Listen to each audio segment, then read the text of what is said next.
收到呢一位朋友嘅問題，佢話好想同呢位異性朋友有進一步嘅關係喎，但係而家可能有啲迷茫啊，唔知佢點諗。唔使擔心，我哋一齊嚟分析下，幫你睇清楚啲啊。首先呢，你提到你4月生日嗰陣呢，邀請咗佢出嚟食飯啦，但係佢拒絕咗你嘅固定日子。之後你又試下俾另一個日子去啦。雖然呢，佢冇再講唔得，但係呢，又冇明確咁答應喎。其實呢啲情況都好常見㗎，唔一定代表佢完全唔想同你有進一步嘅關係，但的確呢，可能反映咗佢嘅性格或者目前嘅心態喎。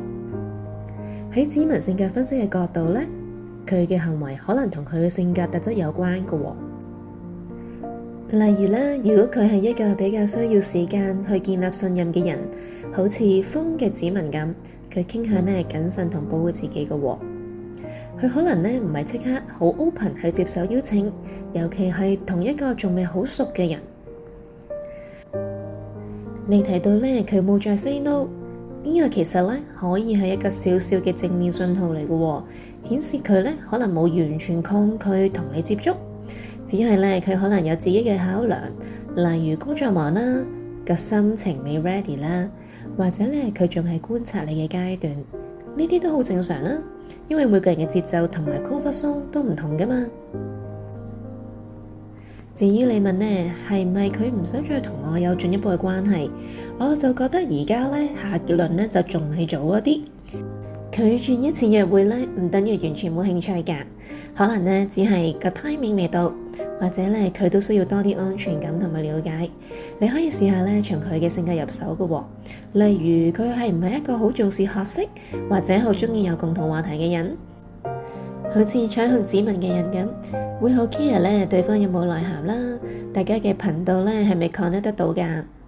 你可以同佢傾下啲有深度嘅話題，或者分享一啲呢你嘅興趣，慢慢再建立 comfort zone。我有幾個建議俾你嘅。第一，唔使太心急，俾佢多啲時間同埋空間，唔好太頻繁咁邀請佢，唔免得俾壓力佢啊。你可以試下呢，隔一段時間，例如1-2個禮拜，再用輕鬆嘅方式約佢，例如係嘿喂，最近有冇時間飲杯咖啡啊？好耐冇吹水咯喎，類似咁嘅語氣啦。第二，多啲觀察佢嘅反應，佢平時同你傾偈呢，係唔係主動㗎？有冇主動關心你？呢啲小動作呢，都可以反映佢對你嘅態度㗎喎。如果佢都有回應你呢啲信息，或者偶然都會主動揾下你呢，其實絕對係一個好嘅 sign 嚟㗎。第三，展示你嘅真誠同耐心，你可以分享多啲呢你真實嘅一面，例如呢，你係點樣重視友情同埋感情，俾佢感受到你嘅用心。指紋性格分析嘅話呢，重情嘅紋型即係水啦，佔嘅紋型嘅人口係最多嘅喎。好多人呢都會被真誠同埋穩定感呢吸引㗎。最後呢，我想鼓勵你保持自信，感情嘅路呢，有時係需要啲耐心同埋試探㗎，唔使因為一次拒絕呢就覺得冇希望咁。你已經呢好勇敢呢踏出第一步啊！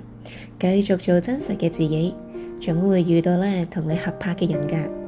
如果仲有啲咩問題，隨時再揾我傾下啦，加油！